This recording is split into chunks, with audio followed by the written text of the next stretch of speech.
네, 그러면 이어서 빅데이터 분석 방법에 대해서 한번 살펴보겠습니다. 아마 분석하는 거에 대해서는 아마 아마 안 해보셨을 테니까 제가 한번 설명을 좀 드리도록 할게요.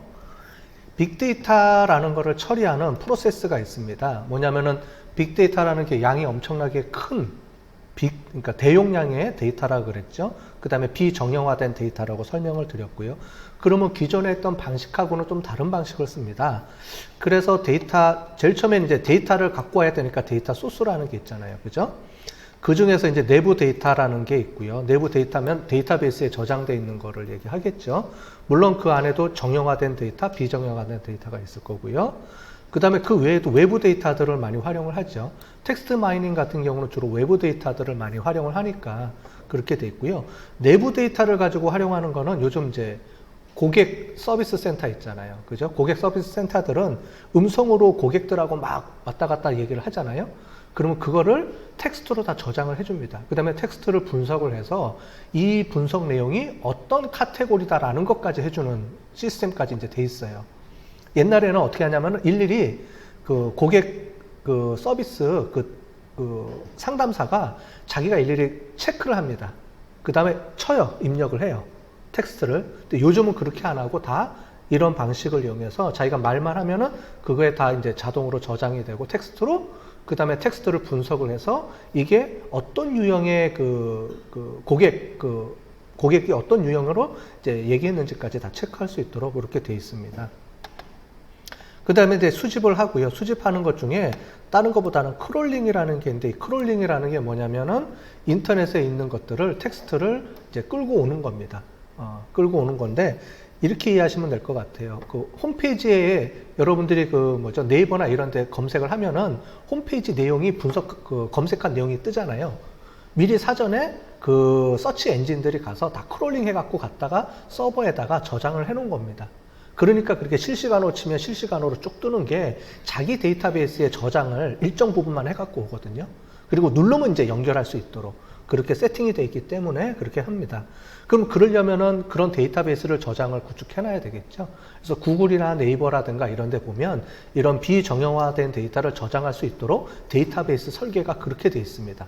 일반적인 기업에서 쓰는 데이터 설계 구조랑 틀리겠죠.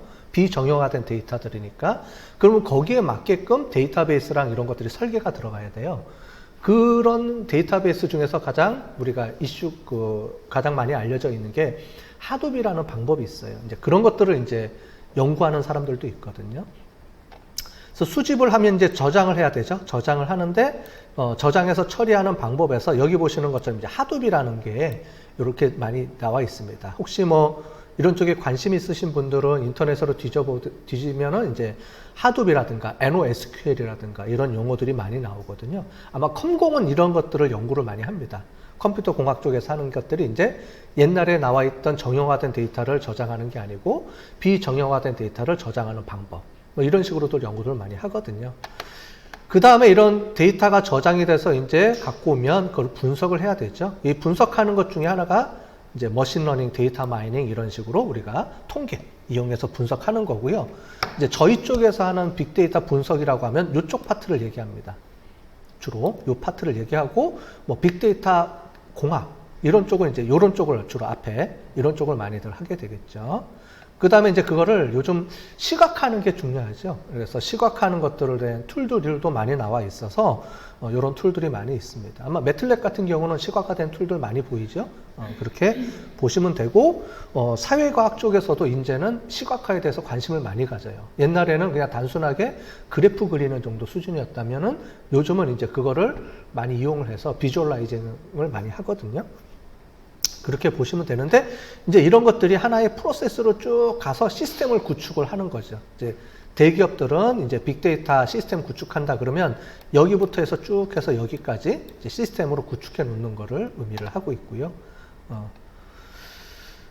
자, 그럼 아까 전에 제가 간단하게 몇 개의 텍스트 분석할 수 있는 도구들을 몇 개 알려드렸는데 그거 말고도 제가 이제 점심시간에 잠깐 말씀드렸지만은 그 데이터들을 무료로 제공해주는 국가기관 데이터들이 많이 있습니다. 그래서 공공 데이터 포탈이라든가 국가 통계 포탈 이런 데서 보면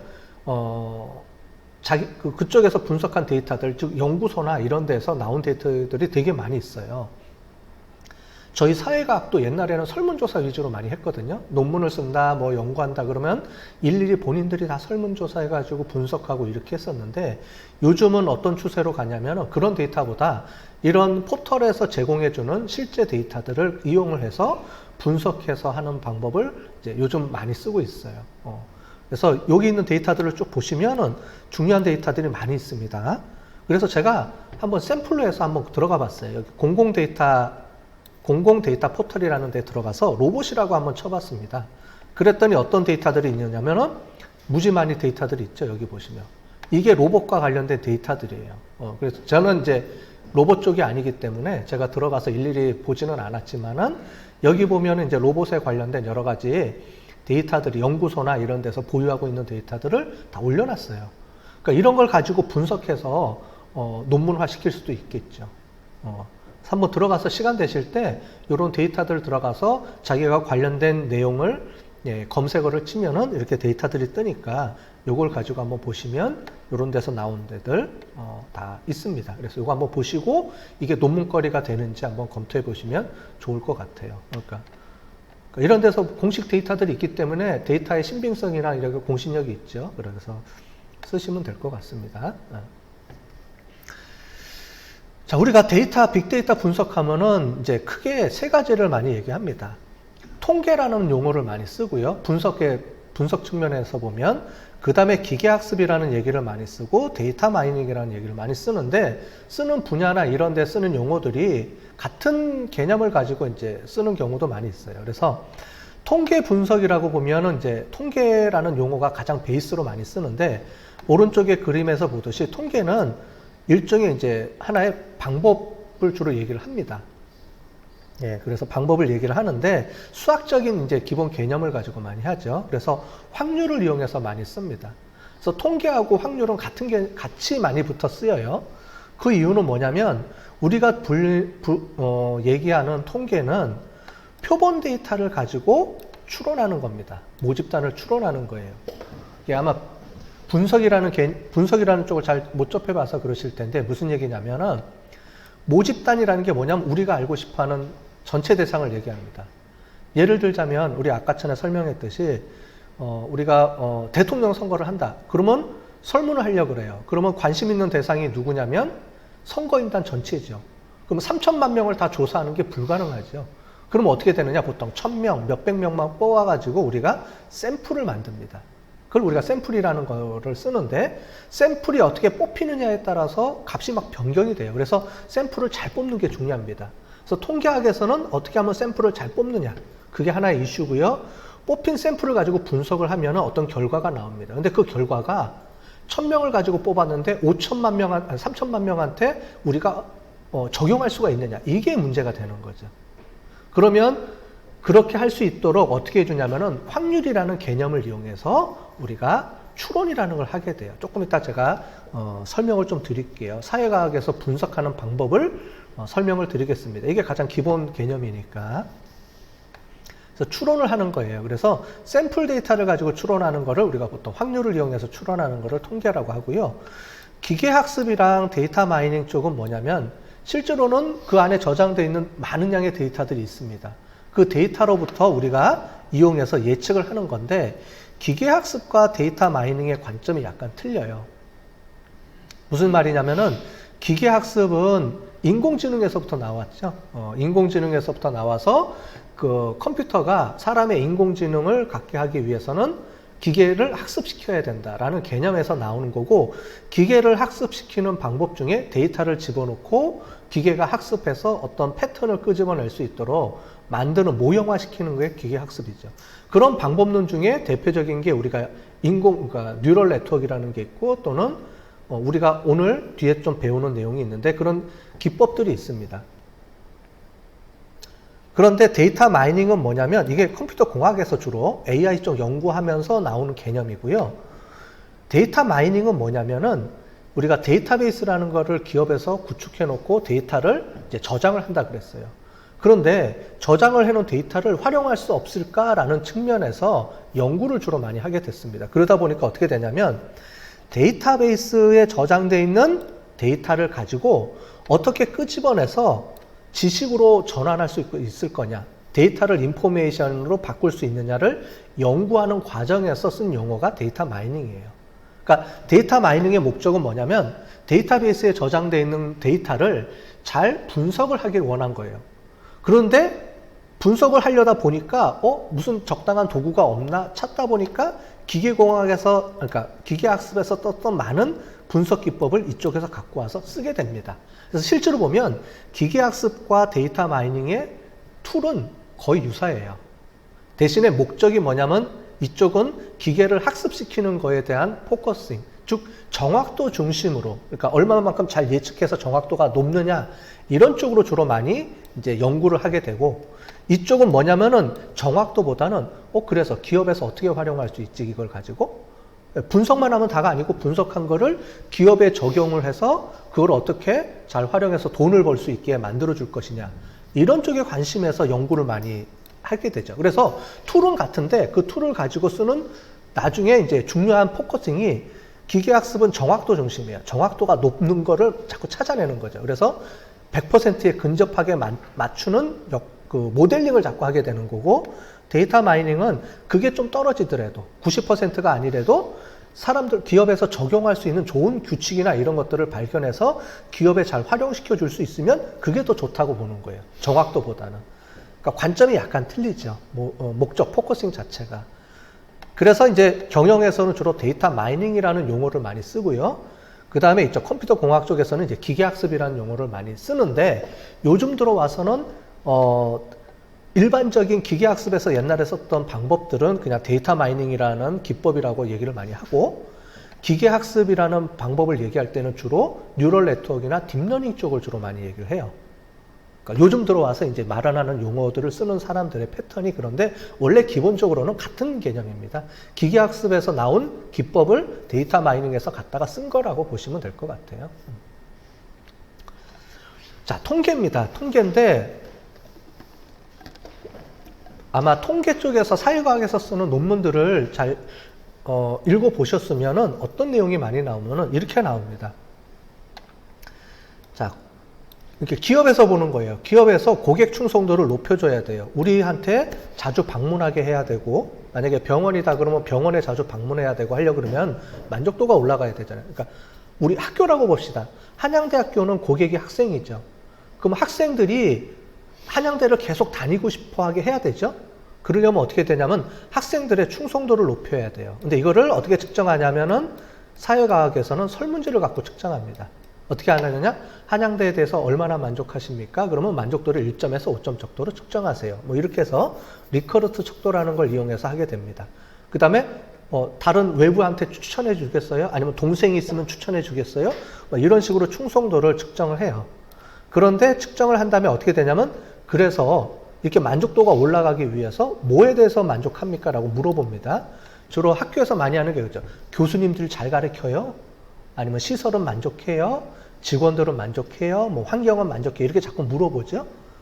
그러면 그렇게 물어보는 게 충성도에 영향을 얼마나 미치는지를 가지고 우리가 통계 기법을 써서 우리가 확인을 해요. 그걸 우리가 리그레션이라고 얘기합니다. 회귀 분석이라는 방법을 써서 하게 됩니다. 인과 분석이라고 하죠. 그래서 만약에 교수의 질이 학생의 만족도에 얼마만큼 영향을 미치는지를 점수화해서 우리가 매칭을 하게 돼요. 근데 그런 기법은 뭐 어떻게 나오냐면 수학에서 보면 수학적 알고리즘에 의해서 나옵니다. 그런 걸 계산하는 알고리즘이 있거든요. 그걸 우리가 다른 용어로 통계학이라고 얘기를 하죠. 자, 그런데 아까 전에 문제가 있었죠. 어떤 문제가 있었냐면은 통계학을 하게 되면은 만약에 한양대생들에 대한 거를 연구하고 싶다 그러면은 한양대가 4년 몇 명 정도 되나요? 한 4만 명 되나요? 지금? 에리카만 몇 명 정도 돼요? 10,000명이죠. 그러면은 4학년까지 합치면 4만 명이잖아요. 다 해서 4만 명? 그럼 10,000명한테 다 조사를 해야 돼요. 근데 다 조사 안 하죠. 못하고, 불가능하죠. 그렇기 때문에 어떻게 하냐, 아까 전에 얘기했던 대로 샘플을 조사해야 돼요.